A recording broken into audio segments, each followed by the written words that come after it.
Hello everyone, my name is Burak Yazici. I am studying history at Central European University, and I am so happy to join this brilliant conference. So before saying anything, I would like to specifically express my gratitude for MEMSA committee members who provided me with this opportunity to talk about my research project and my research findings about Ottoman Holy War concept and Western Antemurale Christianitatis myth.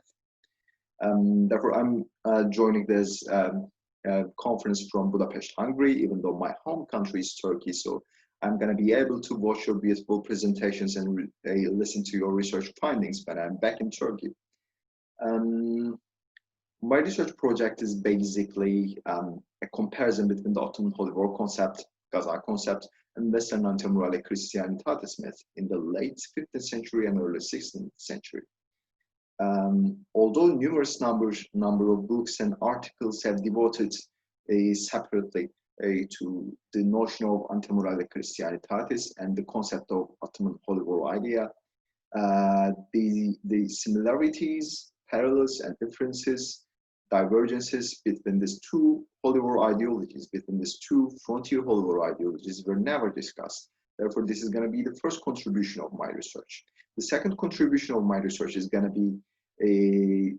be discussing what I call cosmological transformation of the Holy War ideologies in the late 15th century, which roughly corresponds to the reign of Bayezid II, who ruled the Ottoman Empire from 1482 to 1512. According to my research findings, there is a particular date when the Ottoman Holy War concept, when the Ottoman Ghaza concept underwent a cosmological transformation, because we know that there is this Ottoman intellectual whose name is Firdevsi Rumi, who penned a book and submitted this book to the Holy Presence of Bayezid II. The name of this book is Kütüphanesi. It's Kütüphanesi can be translated, let's say, at the center of this book, there is this notion of Kutbul Aktab, which can be translated into English as Axis Mundi. Therefore, Bayezid II was referred to as the cosmological sovereign of the whole universe. But what catches the eye is the legitimization of Bayezid II's cosmological sovereignty by referring to his successful Ghazas against non-Muslim sovereignties in Europe. Therefore, we see that there was an amalgamation or unification of religio-political concept of Holy War and also cosmological sovereignty of universe. But what is more important, as my research indicates, that a similar cosmological transformation of Holy War ideology also took place in Europe during the reign of Stefan of Moldavia, who is also known as Stefan Cel-Mare. Stefan Cel-Mare was the contemporary of Bayezid II, and he was actually one of the arch enemies of Bayezid II, because Bayezid II had to prove himself on the battlefield in order to buttress his legitimate claims to the Ottoman throne.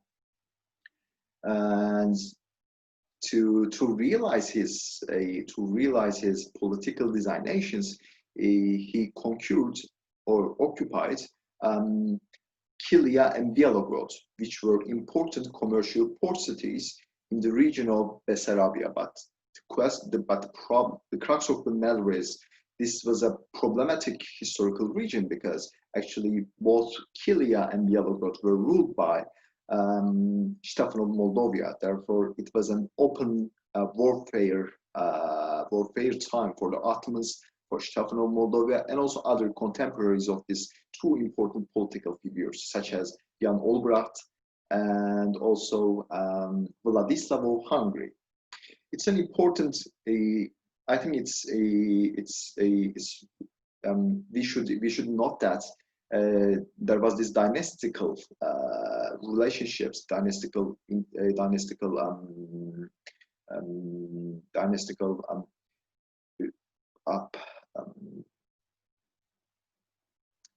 interactions between the Ottomans, Jagiellonian dynasty, and also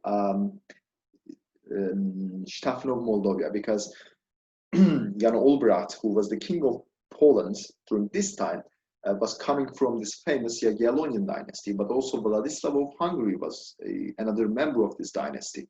And when Jan Olbracht decided to recapture this Kilian Bielorod from the Ottomans, he actually organized a crusade against the Ottomans. But when he made his way to Wallachia, he was waiting for the support of Stephen of Moldavia. But Stephen of Moldavia, although he defeated the Ottoman army at the Battle of Vaslui in 1475, he was not willing to make an alliance with Jan Olbracht, because he was worrying about Jan Olbracht's designations about Wallachia and also these commercial port cities. He knew that Jan Olbracht's idea, Jan Olbracht's main motivation was not to recapture these cities and return them to Stephen of Moldavia. He knew that actually Jan Olbracht was planning to occupy the whole Wallachia, Transylvania, and Bessarabia regions for his own dynasty. So he was going to rule this historically problematic region to be ruled by his own dynasty. Therefore, his successful was ultimately unsuccessful one, because Stephen of Moldavia decided to support Bayezid II against Jan Olbracht. Therefore, Jan Olbracht lost the battle and he couldn't conquer these places, and he failed utterly. But from another perspective, we see that Bayezid II was successful enough to conquer and also defend these historical regions. Therefore, he was a Ghazi Sultan. But it was never enough for any Ottoman Sultan, especially for Bayezid II, because Cem Sultan was still alive. And also there were internal crisis in the Ottoman Empire. We know that in 1492, for the first time, an Ottoman Sultan was assassinated by a dervish, by an Islamic dervish. The dervish who tried to kill Bayezid argued that he was the long-awaited messiah of the Islamic world. Therefore, he was challenging the superiority and sovereignty of Bayezid II. And it is important to see that Firdevsi Rumi, who wrote Kütüphanesi, penned his magnum opus Kütüphanesi almost after this incident. Therefore, we see that Bayezid II most probably ordered this book to be written by Firdevsi Firdevsi Rumi, or Firdevsi Rumi wrote this book under the patronship and at the instigation of Bayezid II, because Bayezid II was seeing that it was never enough to be a Ghazi Sultan, to be a successful Ghazi Sultan, to refute Cem Sultan's claim to his throne, and also to repel the internal revolt against him. Therefore, in Kütüphanesi, he was referred to as the cosmological sovereign of the whole universe. Therefore, after that particular point, Bayezid II was not just a successful Ghazi Sultan, but he was also cosmological sovereign of the universe. And what followed this event was the appointment of another particular dervish in the Balkans from the Metoka as the new sheikh of Bektashi Tekke in Anatolia. It was an important point to mention, because Bektashism was strongly related to the Ottoman dynasty and also Ottoman imperial decision making, because they were too powerful and they had the power to threaten sometimes even the Ottoman sultans to dictate their own wills, their own desires. And Bektashism was supporting the Ottoman imperial ideology, because Bektashi dervishes, Bektashi sheikhs, were buttressing the Ottoman sultans' legitimate claims to their throne. Therefore, the House of Osman, let's say the legitimacy of the House of Osman was never questioned in the Ottoman Empire until the late centuries of the Ottoman Empire, because these dervishes, these sheikhs, were supporting the Ottoman claims, the claims of the House of Osman. And perhaps one of the most important research findings of my research project is this similar pattern that I observe in Europe during the same period. Because we know that after the fall of Constantinople, Stefan of Moldavia and Moldavian and Wallachian rulers considered themselves as the real successors of the Byzantine emperors, and therefore they inherited the cosmological and eschatological writings and expectations of the Byzantine religious class. And one of these expectations was the arrival of the long-awaited last Christian emperor. And according to the Wallachian interpretation of this prophecy, was that Stefan of Moldavia was the long-awaited last Christian emperor, and he was gonna defeat the Ottomans and take back Jerusalem, and it was gonna herald the end of the world. It was gonna herald the end of the world, right? So Stefan of Moldavia knew this and used this to support his legitimate claim to the Moldavian throne, and also show that Jan Olbracht had no reason to ask the Wallachian territories and throne for himself. He didn't have this right, because Stefan of Moldavia proved himself on the battlefield against the Ottomans, and he was rewarded with the title of the protector of Christendom against the Ottomans, because he was successful against the Ottomans at the Battle of Nasuh in 1475. And what follows this, actually, he was also, therefore, he was applying the Antemurale Christianitatis rhetoric to support his claim, but it was not enough for himself too. He had to propagate that he was the last Christian emperor, because it was directly addressing the Wallachian public, and they were believing that Stefan of Moldavia was going to defeat Bayezid II and the Ottomans. Therefore, we can see that just like the amalgamation of the Ottoman Holy War, Ottoman Ghaza concept, and cosmological expectations of the Islamic world, there is also similar development in Europe, and we see that Antemurale Christianitatis rhetoric and the Christian eschatological expectations of the late 15th century were almost marrying with each other, and they were supporting the so-called legitimate claims of Stefan of Moldavia. After saying this, perhaps I should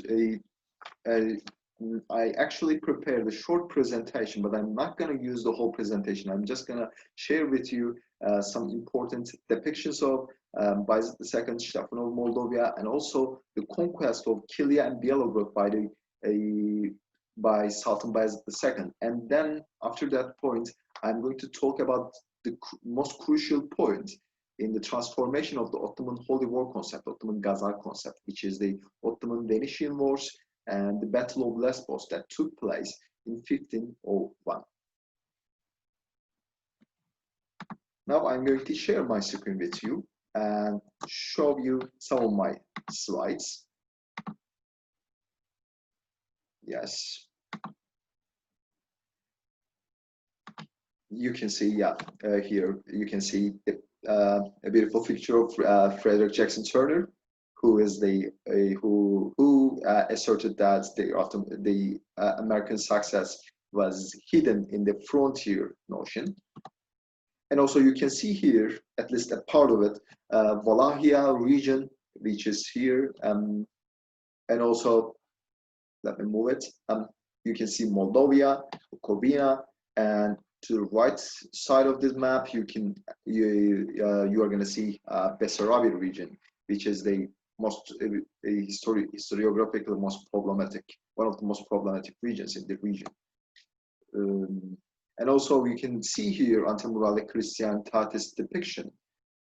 Here we are seeing a young, beautiful but powerful woman who's protecting rest of the Christian world against the Ottomans, who are the rising power, who are the rising scourge of Islam.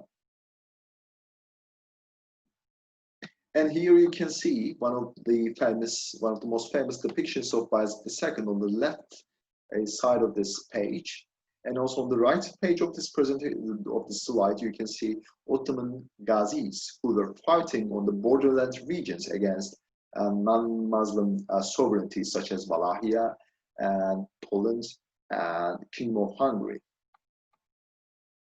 As I have said, before the Ottoman-Venetian Wars and the Battle of Lesbos, I would like to share with you the depiction of the castle of Kilia and Bielogrod. And these belong to Matrakçı Nasuh, who was the contemporary of Bayezid II and Süleymannâme the Magnificent, and also Selim the Green, but he was quite famous during the reign of Süleymannâme the Magnificent because he penned lots of important. He penned these miniatures which are depicting the Ottoman castles, the Ottoman regions, and also he gave account of he's giving account of the Ottoman conquest of these places by using previous accounts of other Ottoman intellectuals who wrote chronicles and other stuff depicting the Ottoman Ghazas. And also you can see here Stephen the Great and his depiction, and on the right side of this page you can see the coat of arms of Stephen the Great.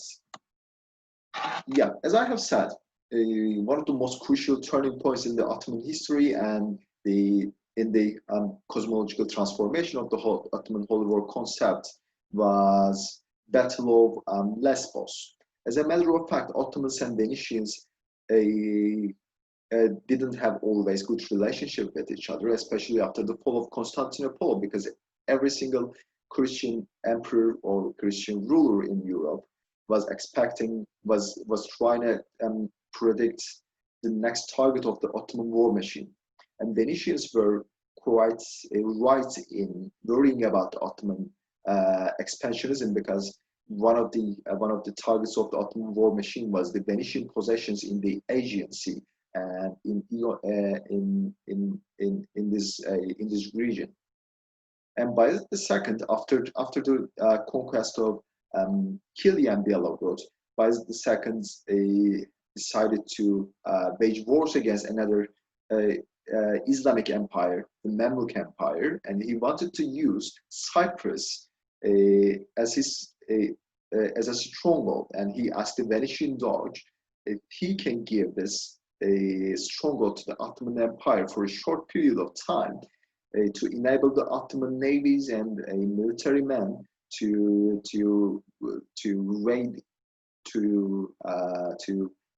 raid against the Mamluk Sultan. But the Venetian Doge rejected this desire of Bayezid II, and it was the actual beginning of this war between these two empires, between these two important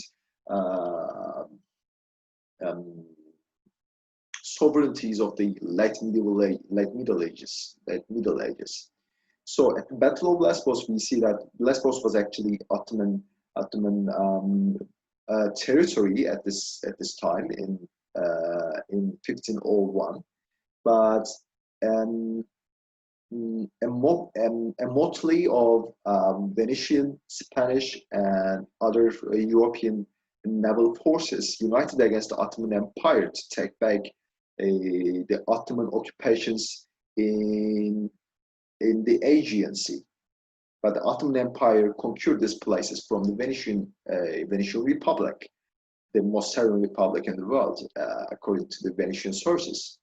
Therefore, the defense of the island of Lesbos was an important task for Bayezid II to prove himself again as the defender of Islam, because this time he had to fight against a coalition of European Christian forces. Therefore, his victory over Venetians, Spanish, and other members of this coalition against the Ottoman Empire was an important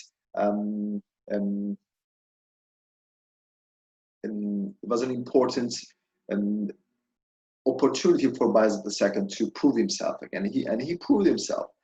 But after the Battle of Lesbos, another Ottoman chronicle wrote, Ottoman intellectual wrote about the defense of Lesbos against the Christian powers. And in this work, this work belongs to Sinopli-Sefai, who is another, as I have said, Ottoman intellectual of this age. He argued that Bayezid II was so successful against his Christian rulers because he was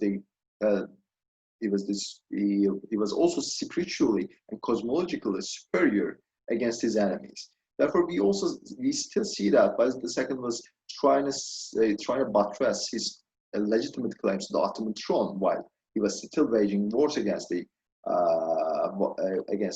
non-Muslim sovereignties in Europe. This is basically what I meant by a cosmological transformation of the holy war ideologies, because we see that Ottoman holy war ideology until the reign of Bayezid II was rather religio-political. But from this moment on, the Ottoman Ghaza concept was the amalgamation of religio-political designations of the Ottoman sultans and also the cosmological and eschatological expectations of this age, such as the long-awaited Messiah of the Islamic world or the last Christian emperor of Europe. Therefore, Bayezid II was not alone in this transformation of holy war ideologies, but his contemporaries, Stefan of Moldavia, and also Jan Olbracht, who was the king of Poland, was also part of this transformation stage, and they were experiencing it.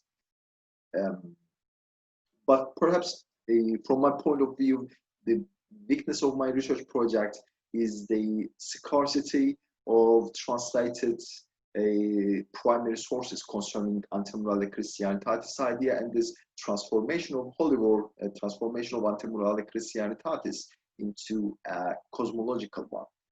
But I'm trying to just, as I have said, since I am applying asymmetrical historical methods, what I am basically trying to do is to understand how Ottoman holy war concept underwent this cosmological transformation stage by comparing it to a similar transformation stage in Europe.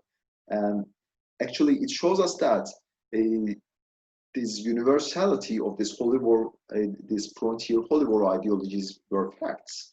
And we can observe them in the primary sources as well as in the secondary sources, which also analyzes primary sources. This is basically the end of my presentation, even though I would like to more talk about Bayezid II, the important turning points took place during his reign, and also Stefan of Moldavia, Jan Olbracht, and Vladislav of Hungary, because they are all important to understand how holy war ideologies underwent this transformation stage. But since we all have time limits, I had to cut my presentation here. But at the end of my presentation, I would like to share with you a short bibliography, short working bibliography, which may make you more familiar with the Ottoman Ghaza concept and Bayezid II's reign, and also Antemurale Christianitatis side.